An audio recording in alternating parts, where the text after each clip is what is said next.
Hello guys, स्वागत है आप सबका हमारे इस नए मिनी व्लॉग के अंदर। आज मैं और मेरे साथ नम्मे हम जा रहे हैं कैची धाम बाबा के दर्शन करने के लिए। जी हाँ, आप बिल्कुल सही समझ रहे हैं, हम जा रहे हैं आज नीम करोली बाबा के दर्शन करने के लिए। तो अभी हम स्टेशन पर बैठे हुए हैं और देखिए नम्मे ट्रेन का वेट कर रहा है। और नम्मे से मैं पूछ रहा हूँ कि बेटा बहुत देर हो गई, बोर तो नहीं हो रहा? तो कह रहा नहीं, मैं बोर नहीं हो रहा हूँ, मुझे तो बाबा के दर्शन करने का उत्साह है। उसके बाद तो गाइज़ ये हम पहुंच गए हैं हल्द्वानी रेलवे स्टेशन, क्योंकि नीम करोली जाने के लिए यही हमारा ट्रेन का स्टॉप होता है। यहाँ हम ट्रेन से उतर गए हैं। हमारी ट्रेन आगे काठगोदाम जा रही है। हम हल्द्वानी उतर गए थे, क्योंकि हल्द्वानी से हम बस के थ्रू आगे की यात्रा पूरी करेंगे।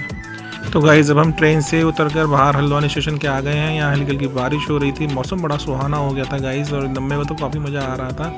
ये बाहर निकल के, जैसे मैंने आपको बताया कि बारिश को हम एंजॉय कर रहे हैं। और अब हम जा रहे हैं यहाँ पर बस स्टैंड के पास में। बस स्टैंड से ही हम नीम करोली बाबा के लिए बस लेंगे। तो उसके लिए बाहर निकल के रेलवे स्टेशन से, जैसे कि आप देख पाएंगे अभी यहाँ पर स्टेशन से बाहर निकलने के बाद ये हल्द्वानी का रेलवे स्टेशन है।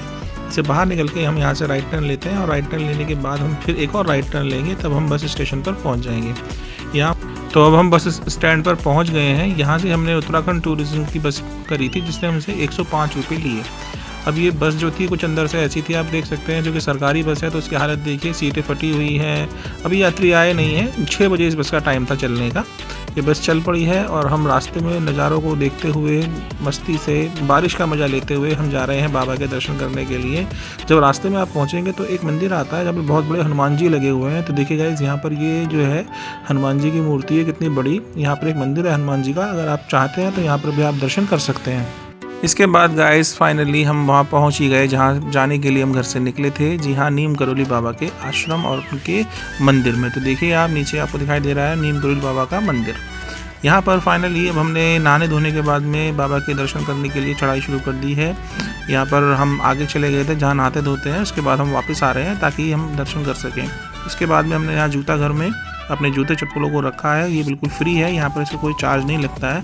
और फिर यहीं से हम अपने जूते चप्पलों को रखने के बाद में अब आगे जो है प्रसाद लेने के लिए बढ़ जाएंगे। यहीं पर प्रसाद की भी सुविधा है, ये आपको प्रसाद भी देते हैं। इसमें आप 100 रुपये में भी ले सकते हैं, और इसके अलावा दूसरा 150 रुपये का प्रसाद है, आप उसको भी ले सकते हैं। तो अपनी श्रद्धा के हिसाब से आपको जितने रुपये का प्रसाद पसंद हो, या आप बाबा को भोग लगाना चाहते हो। वैसे प्रसाद अंदर चढ़ता नहीं है, बस आप अपने हाथों में इसको रखिए, बाबा को दिखाइए और आगे निकल जाइए। अंदर प्रसाद नहीं चढ़ता है, ये तो बस केवल हमारी श्रद्धा है, जो हम प्रसाद लेकर बाबा को अर्पण करने की कोशिश करते हैं। तो गाइस फाइनली वो पल आ ही गया जिसके लिए हम अपने घर से निकले थे। अभी देखिए फाइनली अब हम बाबा के दर्शन करने के लिए मंदिर में प्रवेश कर रहे हैं। ये प्रवेश द्वार पर लगी हुई सीढ़ियाँ हैं, जिनसे उतरकर आपको आगे जाना होता है। तो आगे के नम्मे हाथ में प्रसाद लिए हुए चल रहा है, और मैं इसके पीछे पीछे ब्लॉग बनाता हुआ चल रहा हूँ। ये देखिए बाबा का मंदिर बहुत ही सुंदर, बड़ा ही सुकून मिलता है इस मंदिर के अंदर जाकर।